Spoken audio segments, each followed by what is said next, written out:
Okay. ऐसे भी 110 cases मैंने निकाले, तो एक सिंगल पुलिस ऑफिसर द्वारा सबसे ज़्यादा cold cases of murder solve करना एक वर्ल्ड रिकॉर्ड वो है। अभी साइबर क्राइम के अनुसार देखें हम तो कॉल्स जो होते हैं फेक कॉल्स, तो इनसे आम पब्लिक, आम जनता जो है वो डर जाती है। तो इनसे मतलब कैसे पहचानें कि ये कॉल फेक है या अनफेक है? दूसरा है लालच, कि आपको नौकरी का लालच देंगे, आपको लॉटरी का लालच देंगे, आपको अवार्ड का, रिवॉर्ड का, रिश्तों का। तो लालच में भी व्यक्ति बिना सोचे समझे चीज़ें करता है। तो ये इंडिकेटर्स हो सकते हैं, जितनी सूचना आप अपने पब्लिक डोमेन में देते हो एंड फोटोग्राफ्स भी आपकी सूचना होती है, तो उतना ज़्यादा आपसे खतरा आप मोल लेते हो। सर आमतौर पे ना वो घबरा जाते हैं बच्चे जो रहते हैं, मतलब पेरेंट्स भी घबरा जाते हैं कि हमारे बच्चे तो या तो फिर इसको पैसा दे के मैटर सॉल्व करें, और फिर वो और भी बढ़ता जाता है और बढ़ता जाता है। पुलिस की थोड़ी सी नेगेटिव इमेज मतलब होती है, तो पुलिस वालों से मतलब आपने अगर पुलिस को फ़ोन लगाया तो हम ऐसा और कर देंगे। तो इन सब सी चीज़ों से भी कैसे सामना करें पेरेंट्स? आप अपराधी नहीं हो, तो इसीलिए आपको हिम्मत रख के अपने पेरेंट्स से, जिससे भी आपको सलाह लेनी है, बताना है, बताइए, और उसके बाद निर्णय लीजिए। अगर आपको पुलिस के पास जाना है, पुलिस के पास भी जाइए और उसको रिपोर्ट करिए, उसको पकड़वाइए, खुद बचिए। सर साइबर अरेस्ट जैसी कोई चीज़ें होती हैं क्या? As an officer, any police officer, या तो आपकी ड्यूटी 24 घंटे की होती है, पहली बात तो है ना। यू कैन नॉट से कि मैं ऑफ ड्यूटी हूँ या अब मेरा शिफ्ट खत्म हो गया। सर आपके अनुसार क्या सिस्टम में परिवर्तन लाना चाहिए जिससे कि पुलिस सेवा और बेहतर हो सकती है? बट उसके अलावा भी ईमानदारी के बहुत सारे पार्ट्स होते हैं। जैसे मैं मानता हूँ कि आपकी नीयत ईमानदार होनी चाहिए, आपके प्रयास ईमानदार होने चाहिए। You should do everything honestly in life. Talks with Priyanshu में स्वागत है सर, कैसे थैंक हैं आप? यू। मैं ठीक हूँ, आप कैसे हो? जी सर, बहुत अच्छे हैं sir. Thank you so much sir, आपने समय दिया हमें। You welcome. सर मैंने आपके बारे में पढ़ा है कि आप इंजीनियरिंग कर रहे थे। उसके बाद आप फॉरेस्ट ऑफिसर बनना चाहते थे, उसके बाद आईपीएस आ गए। तो सर ये आप भी क्या मतलब आम तौर पे जो बच्चे उस एज में कन्फ्यूज़न रहते हैं, तो उस हिसाब से आप भी कन्फ्यूज़न थे या फिर आपका एम था, एक मोटिव था? नहीं, मेरा कोई कन्फ्यूजन तो कुछ नहीं था, जी, बट वो तो एक मेरी चाहत थी कि मेरे को जंगल पसंद थे, तो वो किसी ने पूछा था किसी इंटरव्यू में, तो इसलिए मैंने बोल दिया। जी, फॉरेस्ट ऑफिसर बनने का तो ऐसी मेरी कोई एम्बिशन नहीं था, जी, बट येस, मेरे को फॉरेस्ट बहुत अच्छे लगते थे, जंगल बहुत अच्छे लगते थे, क्योंकि जब मैं छोटा था तब मैं अपने पिताजी के साथ मेरे को मौका मिलता था, वो आईएएस ऑफिसर थे, जी। तो मैं कभी-कभी गया था, तो मेरे को बहुत पसंद था वो। हाँ, तो एक मन में इच्छा थी कि ऐसा कोई कभी आगे करने को मिले तो अच्छा रहेगा। But there was no ambition या देयर वाज़ नो एम कि मैं बनूँगा ही forest officer. Okay. But yes, engineering के बाद मैं विदेश में जाके अपनी आगे की पढ़ाई करना चाहता था। जी, मेरे को एडमिशन भी मिल गया था यूएस में कई बड़ी यूनिवर्सिटीज़ में। जी, कॉर्नेल यूनिवर्सिटी है, एक हार्वर्ड यूनिवर्सिटी है, मेरे फादर हार्वर्ड यूनिवर्सिटी के फेलो थे। जी। तो I had got admission for MBA in very good universities. Okay. But मेरी मदर की इच्छा के अनुसार हाँ, कि मैं इधर ही रहूँ, सिविल सर्विस परीक्षा एक बार दूँ, जी, तो उनके लिए मैंने ये एग्ज़ाम दिया। सो जी। मेरी एम्बिशन तो था टू स्टडी फर्दर इन विदेश में पढ़ के फिर कुछ प्रोफेशनली करना, but due to my mother's pressure and her desire, तो इसीलिए मैंने ये परीक्षा दी और फिर मैं अल्टीमेटली पुलिस ऑफिसर बन गया। जी। सर, अभी के समय साइबर क्राइम बहुत सारे हो रहे हैं और आप निरंतर 15 सालों से साइबर की सिक्योरिटी में स्पेशलिस्ट हैं। तो सर ये साइबर नाम का एक जो वायरस है, ये क्या है क्या सर एक्चुअली? इसके बारे में थोड़ा-सा बताइए। साइबर तो एक दुनिया है। जी, it is a different world. Digital दुनिया बोलो, साइबर बोलो, इन आप उसको वर्चुअल दुनिया बोलो, जी। बट वो एक अलग दुनिया है, हमारी असली दुनिया से अलग दुनिया है। हुँ, और वहाँ पे भी लोग रहते हैं, बहुत सारे इंसान वहाँ पे भी एग्ज़िस्ट करते हैं, वर्चुअली करते हैं बट करते ज़रूर हैं। जी, तो वो तो एक दुनिया है और उस दुनिया में बहुत सारे उपयोग हैं, बहुत सारे फ़ायदे हैं, बहुत सारा मनोरंजन है। It's a very nice world, very interesting, very entertaining and very convenient. पर उसके साथ-साथ उसमें बहुत सारे अपराध भी हैं। जी, जैसे असली दुनिया में अपराध होते हैं, क्योंकि इंसान रहते हैं यहाँ पे, और अपराधी भी यहीं रहते हैं, वो भी इंसान होते हैं। वैसे ही वर्चुअल दुनिया में भी इंसान रहते हैं वर्चुअली, तो वैसे ही वर्चुअली अपराधी भी रहते हैं। जी, तो बट ओनली प्रॉब्लम इज़, जो मेरे को दिखता है कि आपको दिखते नहीं हैं वो, जो आपराधिक तत्व हैं या जो खतरा है, जी, आपको दिखता नहीं है, जो रियल दुनिया में आपको दिख जाता है। जी। तो इसीलिए वो चैलेंज ज़्यादा बड़ा होता है हुँ, डील करने के लिए। जी। सर, अभी तक आपने 5 वर्ल्ड रिकॉर्ड्स क्रिएट करे हैं, जी, तो थोड़ा-सा हमें डिस्क्रिप्शन में बताएँगे क्या वो पाँचों के बारे में? पाँचों के जस्ट जल्दी से बता देता हूँ। वैसे हाँ, 5 शॉर्ट में थोड़ा-सा। अलग-अलग क्षेत्र के हैं। 2 तो एक एक है मेरा वर्ल्ड रिकॉर्ड सबसे ज़्यादा साइबर सिक्योरिटी अवेयरनेस वर्कशॉप्स लेने के लिए जी, पूरी दुनिया में। वर्चुअली भी और एक्चुअली भी। और उसमें मेरे अभी तक एक ब्लैक रिबन इनिशिएटिव मेरा है, तो उसमें मैंने 803 वर्कशॉप लिए हैं, पूरे 7 देशों में दिए हैं, इंडिया के सारे प्रदेशों में लिए, 28 प्रदेश एंड सारे यूटी में भी। तो वो तो एक रिकॉर्ड है। दूसरा है डिजिटल वर्कशॉप्स लेना, मतलब ड्यूरिंग कोविड मैंने किए, ओके। बहुत सारे वर्कशॉप्स किए डिजिटली, वेबिनार के माध्यम से, वीडियो कॉन्फ्रेंस के माध्यम से, तो वो भी एक वर्ल्ड रिकॉर्ड है, तो वो दूसरा है। तीसरा वर्ल्ड रिकॉर्ड है मेरा फोटोग्राफी से संबंधित है, वाइल्ड लाइफ फोटोग्राफी, ओके। कि सबसे ज़्यादा नेशनल पार्क्स में जाके दुनिया भर में वाइल्ड लाइफ की फोटोग्राफी करना, वो भी करीब 115 सर ये ऐसे आपका हैं। पेशेंस, सॉरी मैं टोकूंगा आपको, जी। ये आपका पेशेंस था मतलब फोटोग्राफी करने का या फिर? Passion. Yes. Yes, of course, वो मेरा हॉबी था, हाँ। फोटोग्राफी और वाइल्ड लाइफ मेरे पसंद, मेरी चाहत थी, I used to love wildlife. तो ओके। दोनों को मिला कि जब भी मैं वाइल्ड लाइफ एरिया में जाता था तो फोटोग्राफी करता था। फिर उसको मैंने एक प्रोसीजर बना दिया कि भाई आप जब भी जाओ तो एक किताब भी लिखी फिर मैंने उस पे, कॉपी द कैमरा, जी। ताकि उसमें मेरी वाइल्ड लाइफ फोटोग्राफीज जित कुछ अंश उसका उसमें है। बहुत सारा मटेरियल और भी है, मैं लिख नहीं पाया दूसरी किताब। आई थॉट कि मैं 2-3 वॉल्यूम निकालूंगा, ओके। बट किताब को लिखना, उसको प्रिंट कराना, पब्लिश कराना, ये वो बहुत बड़ी वो भी एक बहुत बड़ी चुनौती और समय चाहिए होता है उसके लिए, तो मेरे पास इतना समय नहीं था। जी। तो एक तो वो है फोटोग्राफी का। चौथा है मेरा मर्डर्स का, अनसॉल्व मर्डर्स जो होते हैं, जिसको कोल्ड केसेस बोलते हैं, जी। जो बंद हो जाती है जिसकी विवेचना किन्हीं कारणों से, जी। उनको पुनः खोल के उनको सॉल्व करना, कोल्ड केसेस ऑफ मर्डर सिर्फ। ओके। ऐसे भी 110 केसेस मैंने निकाले, तो एक सिंगल पुलिस ऑफिसर द्वारा सबसे ज़्यादा cold cases of murder solve करना एक वर्ल्ड रिकॉर्ड वो है। तो ऐसे करके मेरे वर्ल्ड रिकॉर्ड 5 हैं जो विभिन्न श्रेणियों में आते हैं। यस। सर जैसे आपने कोल्ड केस की बात करी जो बंद हो जाते हैं, तो एक एग्जांपल दे सकते हैं क्या किसी केस के बारे में? बहुत सारे केसेस होते हैं, वो तो जी। जो देखिए, कोई भी क्राइम जब घटित होता है, जी। तो क्राइम को घट सॉल्व करने का जो प्रक्रिया है, जिसे बोलते हैं detection and investigation of crime, जी। वो हमेशा सफल होती नहीं है। कई कारण होते हैं उसमें, समय की कमी, सबूतों की कमी, मतलब आपको सही डायरेक्शन नहीं मिला, या कोई दबाव आ गया, या आपके ऊपर कोई समय कम पड़ गया इन्वेस्टिगेटिंग ऑफिसर को, या उन्होंने सही दिशा नहीं पकड़ी, कभी साइंटिफिक एविडेंस कम पड़ जाता है, कभी आई विटनेस एविडेंस उचित नहीं मिलता है। कई कारणों से इन्वेस्टिगेशन कभी-कभी अपने जो अंजाम तक नहीं पहुंच पाता। उसको बोलते हैं FR cases, final report cases. तो उसमें फाइनल रिपोर्ट मतलब खात्मा हिंदी में बोलते हैं, तो खात्मा लगाया जाता है, जिसमें ये प्रावधान होता है कि जब तक और सबूत ना मिले तब तक ये बंद किया जाता है। जब और सबूत मिलते हैं तो उसको खोलते हैं और पुनः उसको सॉल्व करते हैं। तो ऐसे बहुत सारे केसेस हैं मर्डर के, तो जो कई कारणों से नहीं सॉल्व हो पाते, तो उनको सॉल्व करना हमेशा एक चुनौती रहती है। पुलिस के पास इतना सारा काम होता है, इतना दबाव होता है, इतने सारा टाइम तो 24 घंटे ही होता है, पर इतने सारे टाइप के काम होते हैं कि पुराने केसों को देखने में कभी-कभी समय नहीं रहता।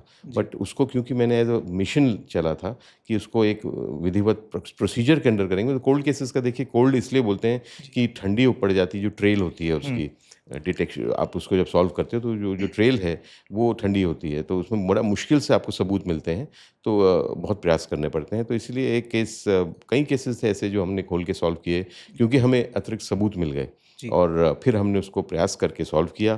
तो ऐसे बहुत सारे केसेस हैं, और पर फिर भी बहुत मुश्किल होता है उनको सॉल्व करना। जी। सर अभी साइबर क्राइम के अनुसार देखें हम तो कॉल्स जो होते हैं फेक कॉल्स, तो इनसे आम पब्लिक, आम जनता जो है वो डर जाती है, तो इनसे मतलब कैसे पहचाने कि ये कॉल फेक है या अनफेक है? देखिए, उसका तो कोई तरीका नहीं है, जी। कोई फेक कॉल को पहचानने का कोई तरीका नहीं है, कि आप पहचान जाओगे कि ये कॉल फेक है। जी। पर मैं बस इंडिकेटर, इसको फिशिंग कॉल्स बोलते हैं। फिशिंग। जैसे फिशिंग मतलब मच्छी पकड़ने के जैसे होता है, ओके। कि ये आपराधिक तत्व बहुत सारे लोगों के साथ एक प्रकार का अपराध करने का प्रयास करते हैं। कुछ बहुत कम लोग फंस जाते हैं, और ज़्यादातर लोग नहीं भी फंसते हैं, तो उनको सबको फंसाना भी नहीं था। तो उनका उद्देश्य है ज़्यादा से ज़्यादा लोग फंस जाएं। तो आपको कुछ इंडिकेटर ज़रूर मिल सकते हैं कि जिससे आप उस दिशा में सोच सकते हो कि ये फेक कॉल हो सकता है। ये पक्का नहीं है, बट ये एक एक तरीका है जिसको आप अगर अपने मन में रखो तो आप सतर्क तो हो ही सकते हो। तो मैं जब लोगों को बताता हूँ तो यही बोलता हूँ, एक फ़िशिंग को करके लोगों को फँसाने है कॉल से, तो एक है वो आपको डराते हैं। कभी एकदम से डर डर दिखाएंगे आपको, जैसे आपका वारंट निकल आया अरेस्ट का, जी, या आपने पार्सल बुक किया है तो उस पार्सल में ड्रग्स हैं, या आपके बच्चा अरेस्ट हो गया है, जी, ऐसे करके, या किडनैप हो गया है। एआई अब उस जो टेक्नोलॉजी आई है वो उसमें और ऐड कर रही है, जी, इस खतरे को बढ़ा रही है। तो इसीलिए एक तो डराएंगे आपको, ताकि जब इंसान डर जाता है तो वो बिना सोचे समझे चीज़ें करता है। दूसरा है लालच, कि आपको नौकरी का लालच देंगे, आपको लॉटरी का लालच देंगे, आपको अवार्ड का, रिवॉर्ड का, रिश्तों का। तो लालच में भी व्यक्ति बिना सोचे समझे चीज़ें करता है। तो ये इंडिकेटर्स हो सकते हैं। जी। तो अगली बार आपको ऐसा कोई कॉल आए, जिसमें अनजान कॉल आए, अनजान व्यक्ति से आए, हुँ, जिसमें ये 2 फैक्टर्स हैं, डर या लालच, तो आपको एक बार सतर्क होके उसको जाँच करके फिर आगे बढ़ना चाहिए। जी। सर मैंने एक कॉल और भी देखते हैं कि या तो किसी मतलब पिताजी से बात करते तो या फिर उसके बच्चे की आवाज़ में हो जाता है वो, तो या आपका बच्चा हुँ, यहाँ पे हुँ, एडमिट हुँ। है ये, तो इन सब चीज़ों से मतलब कैसे बचा जा सकता है? मैंने आपको बताया, उसको वेरीफ़ाई करना चाहिए आपको। हाँ, पहले ही आपको विश्वास नहीं कर लेना चाहिए। किसी ने आपको बोला कि आपका बच्चा है हॉस्पिटल में, जो भी बोला, जी, हाँ, तो आप एकदम से विश्वास कर लेंगे तो फिर आप शायद गलती कर दो। तो जी, एक बार आप उसको वेरीफ़ाई करो, अपने बेटे को, बच्चे को ट्रेस करने का प्रयास करो, और उसके बाद वास्तविकता को देखते हुए फिर आगे बढ़ो। जी, रादर देन जस्ट बिलीविंग कि हुँ, क्योंकि मैंने आवाज़ सुन ली। आजकल एआई आ गया है, तो एआई में आपकी आवाज़ तो मॉडिफ़ाई भी हो सकती है। मैं बोल सकता हूँ आपकी आवाज़ में। जी, अगर आपका वॉइस का सैंपल मेरे पास है, जी, तो उसको एआई टेक्नोलॉजी के थ्रू मेरी वॉइस ओवर में आपकी वॉइस को ओवर करके वॉइस आपकी लगेगी, लहज़ा भी आपका लगेगा, बट बोल मैं रहा हूँ एक्चुअली। तो it has become even more difficult. तो ज़रूरी नहीं है आपने सुन लिया या आपने कुछ देख लिया तो वो सत्यता है। तो उसकी एक बार आपको वेरीफ़ाई करना चाहिए जितना आप कर सको, और फिर अगला कदम उठाना चाहिए, नॉट कि जो भी सुन लिया, देख लिया, उस पे विश्वास कर लिया। हुँ। सर अभी अपन एआई का ज़िक्र कर रहे हैं, तो ये एआई में sir deep videos, deep photos बन जाती हैं, उससे फिर ब्लैकमेलिंग होती है। तो सर ये इससे कैसे बचा जा सकता है? क्योंकि एक बच्चा का जो मानसिक स्थिति मतलब हाँ। जो रहता है वो उस हिसाब से नहीं रहता है। हुँ। वो बच्चा बहुत आसानी से किसी के कब्ज़े में आ जाता है। तो बच्चों को क्या सलाह ऐसे आप देना चाहेंगे कि नहीं, बच्चों को सलाह अलग विषय है। जी, एआई का यूज़ करके deep fake and deep nude and वो जो बनाते हैं, वो एक अलग विषय है। जी, बच्चों का भी बनता है, वो बड़ों का भी बनता है। जी, तो उसमें मेरा ये कहना है कि जो साइबर क्राइम है, वो सूचना पे आधारित क्राइम है। जितनी सूचना आप अपने पब्लिक डोमेन में देते हो, हुँ, एंड फ़ोटोग्राफ्स भी आपकी सूचना होती है, तो उतना ज़्यादा आपसे खतरा आप मोल लेते हो। फिर आपको तैयार होना चाहिए उस काइंड ऑफ स्ट्राइक पे, कि मेरे ऊपर इसी आधार पे अपराध का प्रयास हो सकता है, क्योंकि मैंने ही वो सूचना दी है।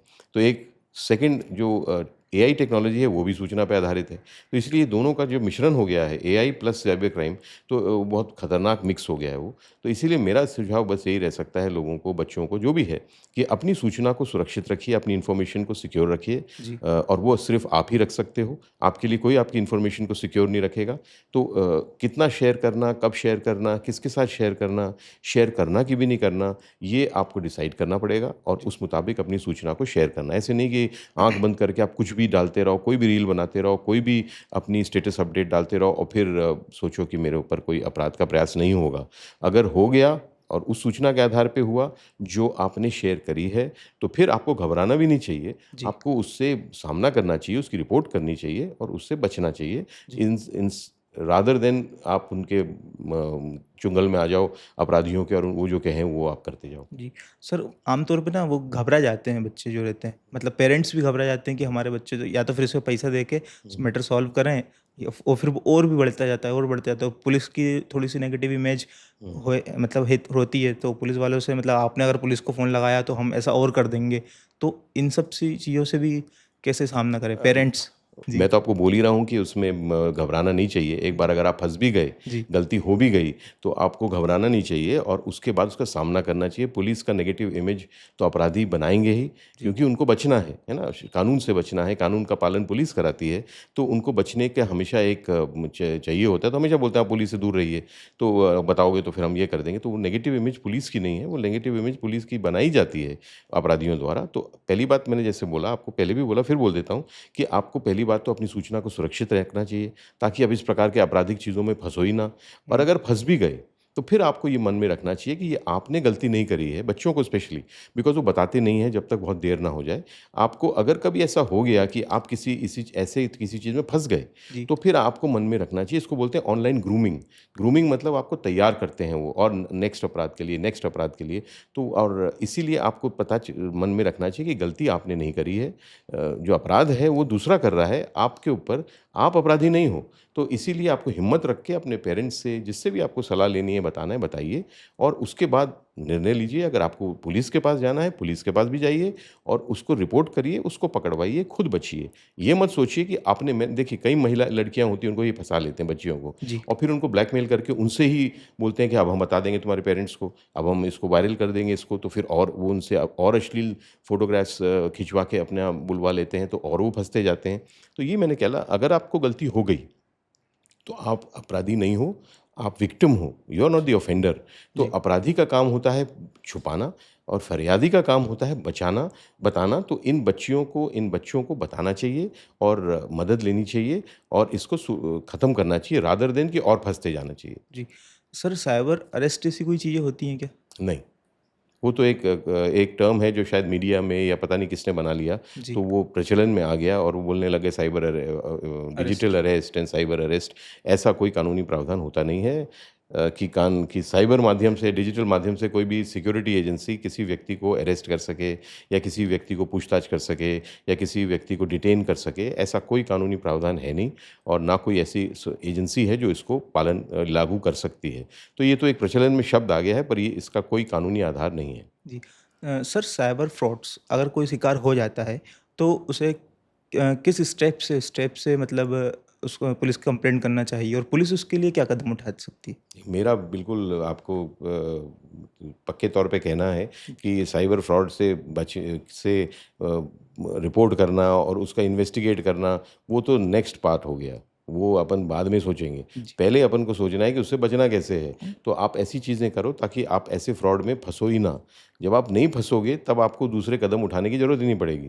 बट अगर आप फँस गए, जैसे मैंने बोला है, कुछ हो ही गया आपके सारे सद प्रयासों के बावजूद, तो फिर आपको उसकी रिपोर्ट करनी है। रिपोर्ट करने के लिए बहुत सारे माध्यम हैं। आप अपने पुलिस थाने में जाके रिपोर्ट कर सकते हैं जो आपके साथ अपराध हुआ है। अगर आपका मध्य प्रदेश में तो यही नियम है कि अगर आपका फ्रॉड 2 लाख रुपए से ज़्यादा हुआ है, तब आप जाके साइबर सेल में भी उसकी रिपोर्ट कर सकते हैं।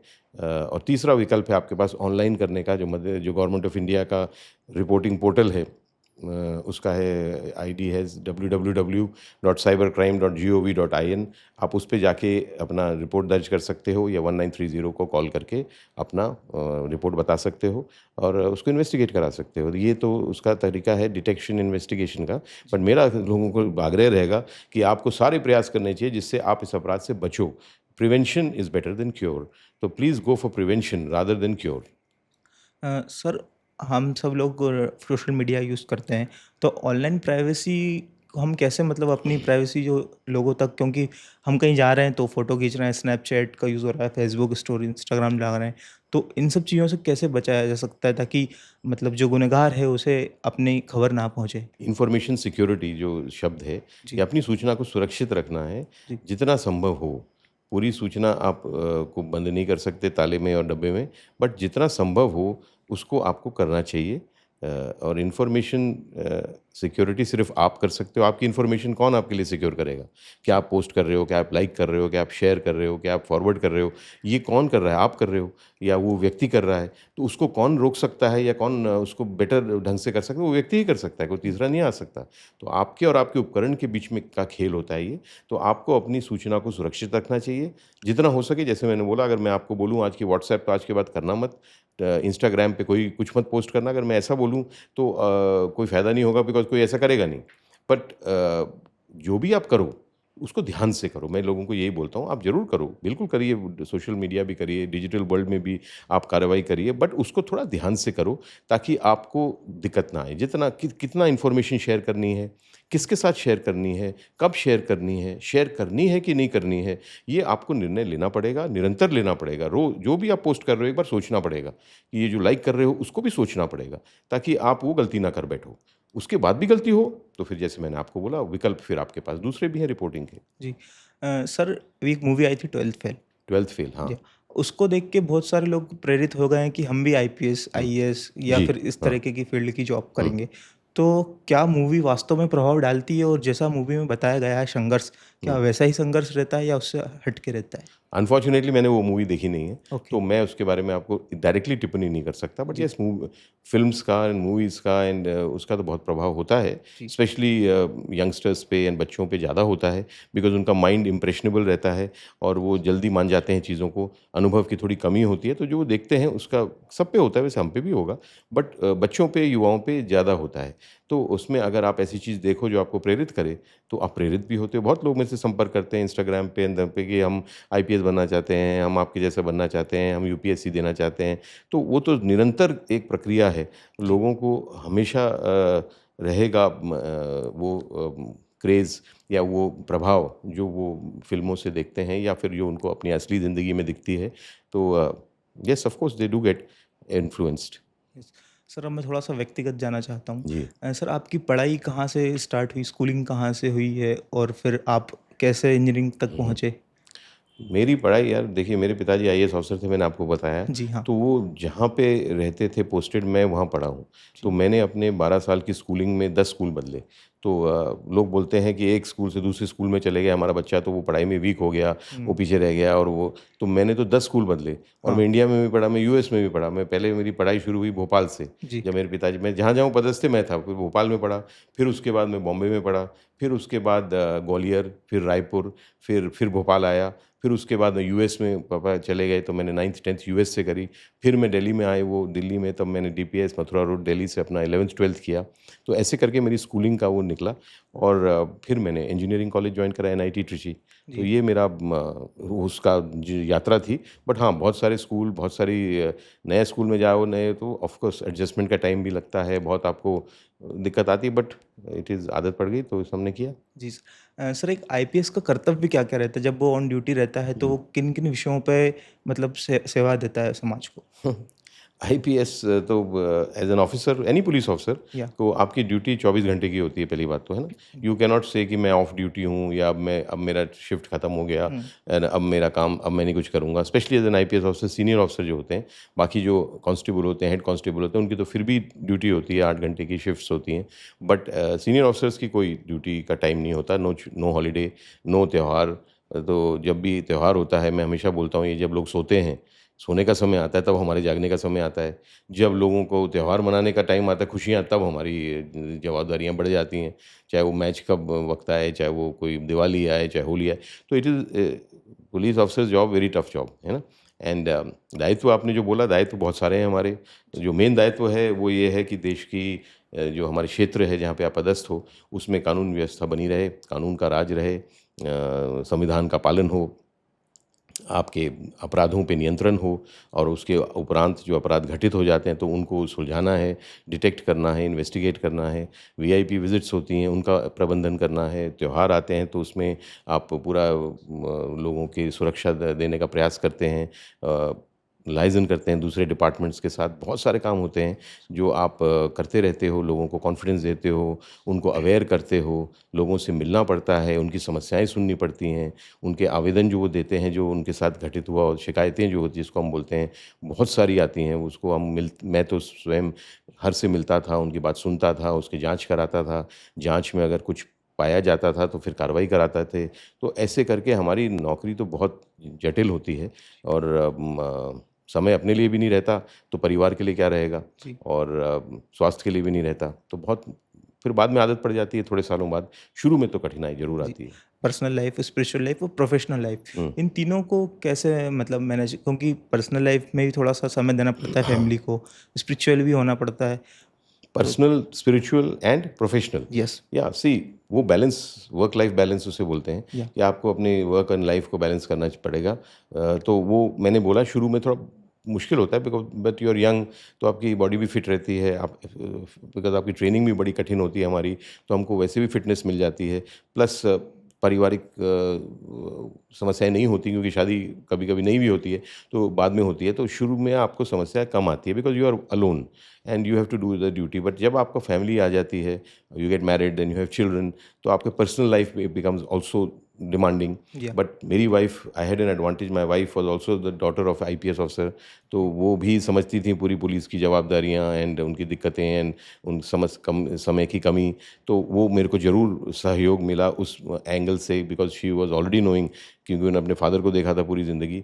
तो वो पर कई लोगों को शायद नहीं भी मिलता है, तो you have to take out time for your family. And I always tell मेरे स्टाफ को, मैं बोलता हूँ जो मेरे साथ काम करते हैं, हज़ारों लोग, मेरी अब 34 साल की नौकरी हो गई है, तो अच्छा, मेरे साथ आई थिंक 1 लाख लोगों ने काम किया होगा अलग अलग पदों पे। बिल्कुल, उसमें कई इंस्पेक्टर्स एंड कई सब इंस्पेक्टर्स एंड कई आरक्षक एंड प्रधान आरक्षक, बहुत सारे लोगों ने मेरे साथ काम किया। तो जब भी मैं उनसे संबोधित करता हूँ तो उनको यही बोलता हूँ कि सबसे प्रथम प्राथमिकता अपने स्वास्थ्य को देना, अपने स्वास्थ्य को इग्नोर मत करना, बिकॉज पुलिस ऑफिसर्स करते हैं। सोने का टाइम नहीं होता, खाने का टाइम नहीं होता, कुछ टाइम नहीं मिलता। कभी आप रात को 2 बजे खाना खा रहे हो, कभी शाम को 5 बजे खाना खा रहे हो, तो you know your whole system becomes very damaged, और फिर बाद में जाके बहुत दिक्कत देता है वो। इसीलिए मैं हमेशा लोगों को ये आह्वान करता हूँ कि अभी मैं भी खुद पहली प्रायोरिटी, अगर मेरे पास जब भी समय होता है तो मैं अपने स्वास्थ्य को देखता हूँ।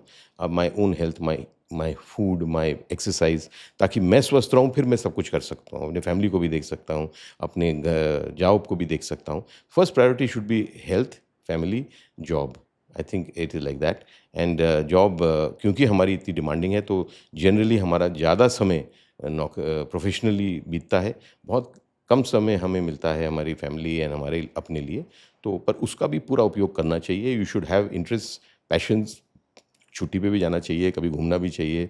आपको जैसे मैं वाइल्ड लाइफ फोटोग्राफी है उसमें भी टाइम निकालता हूँ, तो you have to keep doing everything, ताकि वन साइडेड जो चलते हैं ना वो कभी सफल नहीं हो पाते, चाहे वो कोई भी दुनिया में कोई भी चीज़ हो। अगर आप करना चाहो but with that one thing कि मैं यही करता जाऊँगा, ये करती जाऊँगी, तो फिर आप वो लक्ष्य तक पहुँचना मुश्किल होता है। जी।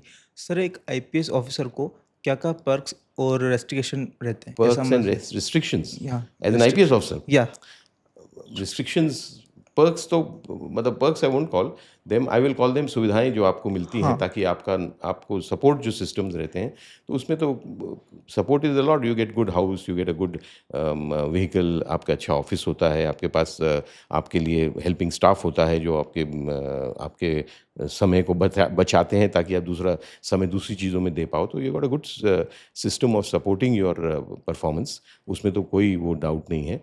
And restrictions are always there, because आप हमेशा लोगों की नज़र में रहते हैं। मैं हमेशा लोगों को यही बोलता हूँ कि आप जैसी वर्दी पहन लो और आप बाहर आओ, अपने घर से गेट से बाहर आओ, जी, तो आप बस हमेशा याद रखना कि आप नज़र में हो लोगों की।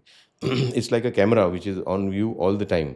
एंड अगर आपने कुछ भी किया तो आप लोगों की नज़र में हो, तो ऐसी चीज़ करो जिससे आपको मतलब ऐसा ना हो कि लोग भी आप सोचें अरे ये क्या कर रहा है, या ये कौन सा व्यवहार है, ये कौन सा तरीका है। तो इसलिए रिस्ट्रिक्शंस बहुत होती हैं, बट रिस्पेक्ट भी बहुत होता है। इफ़ यू आर वर्दी में अगर एक अधिकारी खड़ा रहे और उसके साथ उसी के समकक्ष रैंक का कोई अन्य विभाग का व्यक्ति खड़ा है, तो ऑब्वियसली लोग उसको रिस्पेक्ट करेंगे जो वर्दी पहन के खड़ा है, जी, बिकॉज वो स्टेट का प्रतीक है, उनकी सुरक्षा का प्रतीक है। तो व्यक्ति के लिए, एक इंसान के लिए, एक नागरिक के लिए बहुत बड़ी चीज़ होती है सुरक्षा। मेरे को लगता है कि कोई भी देश के लोग जब एक साथ आके एक देश बनाते हैं तो पहली चीज़ जो अपनी सरकार से मांगते हैं वो अपनी जान माल की सुरक्षा है। फिर उसके बाद आप बहुत सुविधाओं की बात कर सकते हैं। हेल्थ अच्छा होना चाहिए, आप रोड्स अच्छी होनी चाहिए, आपको एजुकेशन अच्छी होनी चाहिए, but first thing which any government should give to the citizens, any state, is life and property का security. And who gives that inside the country? It is the police, जो भी पुलिस फोर्स हो। तो लोग उन पे बहुत विश्वास करते हैं और बहुत अपेक्षा भी हैं। तो आइदर वे, मैंने जैसे बोला ना, बहुत रिस्ट्रिक्शंस हैं बिकॉज आप लोगों की नज़र में रहते हो। छोटी सी गलती भी आपकी अक्षम्य है, दूसरों की शायद क्षमा भी कर दें, आपकी नहीं करेंगे। एंड बट उसी अनुपात में आपको बहुत सम्मान भी मिलता है अगर आप अच्छा काम करो। सर आपको इतने साल हो गए हैं, तो आपके अनुभव के अनुसार पुलिस और आम जनता के संबंधों को कैसे सुधारा जा सकता है? नहीं, संबंध बहुत अच्छे हैं। मैंने जैसे बोला, लोग बहुत अपेक्षा करते हैं और बहुत सम्मान भी करते हैं और बहुत प्रेम भी करते हैं। तो ऐसी बात नहीं है कि अभी भी अब मेरे को पूरा विश्वास है कि अगर आप रात में कहीं जा रहे हो और आपको कोई भी असुरक्षा की भावना लगे, अपने परिवार के साथ जा रहे हो, तो आप अगर एक खाकी वर्दी में एक व्यक्ति को खड़े देखो, तो आपको सुरक्षा की भावना आएगी। आप शायद उसके पास जाओगे और बोलोगे भी कि अगर कोई असुरक्षा है कि देखिए मेरे को ये प्रॉब्लम आ रहा है। तो there is a lot of विश्वास तो पूरा है और संबंध भी बहुत अच्छे हैं, बट हर हर चीज़ में मेरे विचार में एनीथिंग इन लाइफ उसमें आपको सुधार के हमेशा एवेन्यूज़ तो होते हैं। एवरीथिंग कैन बी इम्प्रूव्ड, कोई ऐसी चीज़ नहीं है जो परफेक्ट है कि ये तो इतनी अच्छी है कि अब इसमें कोई सुधार की गुंजाइश नहीं है। जी। तो उस तो है ही, मेरा जैसा मानना है कि संबंध बहुत अच्छे हैं, लोगों को विश्वास है, सब कुछ है। But yes, why not? Improvement के तो बहुत आयाम हैं जिसको अपनाना चाहिए। और कम्युनिटी पुलिसिंग एक कॉन्सेप्ट है, नागरिकों को साथ लेके पुलिसिंग करना कई चीज़ों में, वो भी हम लोग काफ़ी प्रयास करते रहते हैं उसमें, ताकि वो एक सेतु का भी काम करता है नागरिकों और पुलिस के बीच में। और दूसरा हमें मदद भी मिलती है लोगों की। जैसे इंदौर की नगर सुरक्षा समिति जो थी, जी। उसका गठन हुआ था 1995 में। वो मैंने किया था गठन, मैं यहाँ पे अतिरिक्त पुलिस अधीक्षक शहर के पद पे था। तब एक ही होता था, ये एडिशनल एसपी सिटी बोलते थे इंदौर में। तो उसकी पूरी डिज़ाइन मैंने बनाया और उसको लागू किया, और बाद में पूरे एमपी में वो लागू हुआ, बिकॉज़ अर्बन पुलिसिंग में ये सुरक्षा समितियों का कोई कॉन्सेप्ट नहीं था। ग्राम रक्षा समिति तो बहुत पहले से थी। तो ये अर्बन पुलिसिंग में सुरक्षा समिति बना के लोगों का सहयोग लेना, तो वो भी आई डिज़ाइंड इट, तो आई इम्प्लीमेंटेड इट। अब वो पूरे स्टेट में लागू है। तो लोगों का सहयोग जब मिल जाता है तो हमारा काम भी आसान हो जाता है और हमारी इमेज भी इम्प्रूव हो जाती है। जी। सर, आपने बहुत साल पहले जॉइनिंग करी है, आप ट्रेनिंग देते हैं आज के युवाओं को, तो उस समय की ट्रेनिंग और इस समय की ट्रेनिंग में क्या डिफ़रेंस रहा? मैं एक ट्रेनिंग संस्था का प्रभारी हूँ। जी। मैं ट्रेनिंग देता नहीं हूँ, पर जी। हाँ, येस, मैं ये जो साइबर का है वो तो मैं उनको, दैट्स अवेयरनेस सेशंस, वर्कशॉप्स हैं। बट जो ट्रेनिंग का जो सिस्टम है, उसमें वैसे तो कोई चेंज नहीं आया है। ओनली साधन, सुविधाएँ एंड संसाधन बढ़ गए हैं। अब हमारे समय जो ट्रेनिंग होती थी, हमारी तो नेशनल पुलिस अकेडमी में हुई, जी। हैदराबाद में। तो वहाँ तो अच्छी साधन सुविधाएँ थीं। अब और भी अच्छी होंगी। बट जो स्टेट अकेडमीज़ हैं, जहाँ पे स्टेट पुलिस की होती है ट्रेनिंग, उसमें साधन सुविधाओं का बहुत उन्नयन हुआ है, बहुत इम्प्रूवमेंट हुआ है। और हम बहुत अच्छे स्तर की ट्रेनिंग, क्योंकि फैसिलिटी वाइज़ हम अपने जवानों को, अपने अधिकारियों को प्रदान करते हैं। बट सब्जेक्ट्स तो वही हैं।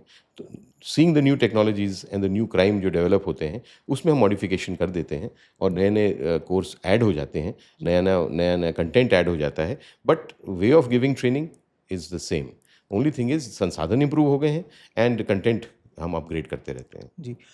सर, आपकी सबसे बड़ी ताकत क्या है जो आपको सबसे बेहतर पुलिस वाला ऑफ़िसर बनाते हैं? मेरी ताकत? या अब मेरी ताकत तो आप बताओगे, अगर कोई ऐसा निष्पक्ष आकलन कर सकता है। जी। बट अगर आप मेरे से पूछोगे, तो अब मैं तो मेरी सबसे बड़ी ताकत मानता हूँ कि मेरी ईमानदारी जो है, जी। वो मेरी सबसे बड़ा शस्त्र है, अस्त्र-शस्त्र जो भी बोलो। क्योंकि ईमानदारी सिर्फ़ पैसे वाली ईमानदारी नहीं होती जी। कि आप पैसा लेते हो अवैध रूप से तो आप ईमानदार नहीं हो, और अगर आप पैसा नहीं लेते तो आप ईमानदार हो। वो तो एक बहुत इम्पोर्टेंट पार्ट है ईमानदारी का। बट उसके अलावा भी ईमानदारी के बहुत सारे पार्ट्स होते हैं। जैसे मैं मानता हूँ कि आपकी नीयत ईमानदार होनी चाहिए, आपके प्रयास ईमानदार होने चाहिए।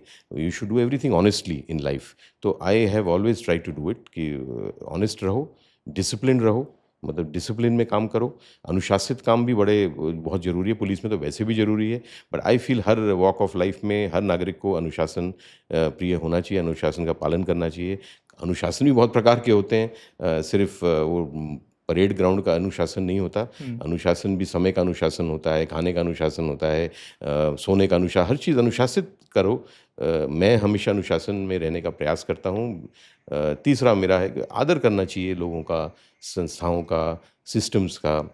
आदर की भावना मन में रहनी चाहिए। अगर आप ये 3 चीज़ें रखोगे, तो आप भी सफल होगे। और मेरे को लगता है मैंने अपनी तरफ से तो पूरा प्रयास किया है कि इनको लागू करने का, ईमानदारी, अनुशासन एंड आदर की भावना।